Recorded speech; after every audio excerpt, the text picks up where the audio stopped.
Este é um vídeo do 9º ano do Ensino Fundamental, do volume 2 do conteúdo de arte. Olá, meu nome é Heitor Bonifácio, seu professor de arte. Se existiu modernismo na dança, nas artes plásticas e na música, será que não existiu no teatro também? O marco do modernismo no teatro são as ideias do diretor e teatrólogo russo Stanislavski. Ele criou um método de atuação que é muito influente. Até hoje, muitas estrelas de cinema usam seu método de atuação para representar. Porém, Stanislavski é só a ideia prepulsora do modernismo. Ele deu início a vários tipos de movimento, pensando em como a representação teatral deveria acontecer nos novos tempos.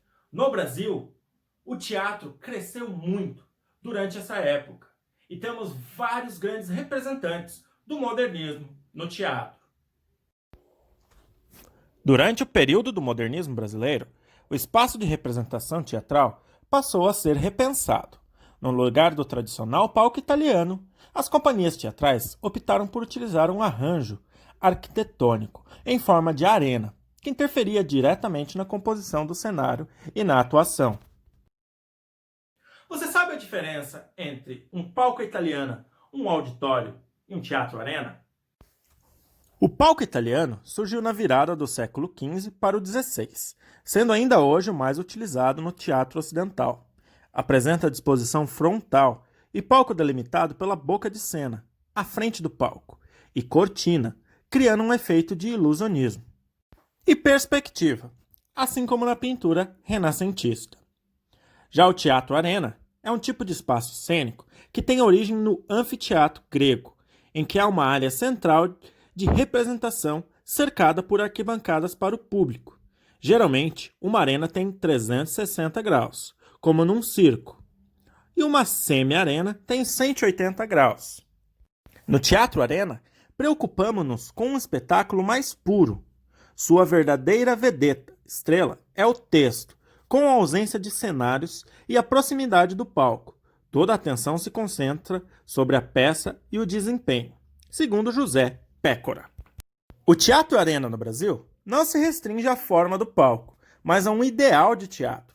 Nesse sentido, o Arena foi um movimento que contribuiu para o fortalecimento das bases nacionalistas da arte brasileira, difundindo uma dramaturgia com identidade brasileira. Organizada por artistas engajados no ideal político e social, a Companhia de Teatro de Arena estreou em 1953, no Museu de Arte Moderna de São Paulo, sob direção de Augusto Boal. A companhia aproximou-se de ideias propostas por Konstantin Stanislavski para criar as próprias encenações. Apresentava seu repertório nos mais diferentes espaços, como salões, clubes e fábricas. A Companhia de Teatro Arena construiu um repertório vasto e muito significativo para a dramaturgia brasileira. Para isso, contou com autores brasileiros que levavam à cena questões relativas à sociedade brasileira em meio a um cenário de forte censura. Havia muitas peças do teatro de arena voltadas para a conscientização das classes populares e que assumiam, muitas vezes, o compromisso de resistência política. Entre os artistas envolvidos nesse movimento, destacam-se Odualdo Viana Filho, com a peça Chapetuba Futebol Clube, de 1959. Roberto Freire, com Gente como a Gente, de 1959. Benedito Rui Barbosa, com Fogo Frio, de 1960, entre outros atores e autores. Em 1958, Gianfrancesco Guarnieri escreveu a peça Eles Não Usam Black Tie. Black tie é um traje masculino para eventos sociais noturnos. Smoking, em tradução literal do inglês, significa gravata preta. Para você saber, é o traje tradicional do James Bond. Peça que seria adaptada para o cinema em 1981. Nela, Guarnieri traz para a peça os conflitos vividos no país naquele período, tendo a greve como tema central. O autor ainda discute as relações humanas e suas fragilidades, apresentando uma relação entre pai e filho que tem posições ideológicas e morais opostas. Tião, o filho, está mais preocupado com o seu futuro do que com os movimentos sociais, ao contrário de seu pai, Otávio. O rapaz se recusa a participar da greve dos operários e, por isso, todos os seus amigos se afastam dele, restando apenas João, um colega de fábrica. Augusto Boal foi um dos mais importantes nomes do teatro do oprimido, um método que aliou o teatro à ação político-social. Boal acreditava que a sociedade era dividida em opressores e oprimidos, e por isso desejava conscientizar o público sobre essa divisão, a fim de que as pessoas pudessem, com base nesse conhecimento, tornar-se sujeitos de transformação social. Com a participação espontânea do público nos eventos teatrais que ele propunha e com os debates que surgiam, pretendia levar as pessoas oprimidas a tornarem-se conscientes de sua própria força e capacidade para transformar a sua situação de carência. Ou seja, o teatro para Boal era instrumento de emancipação política.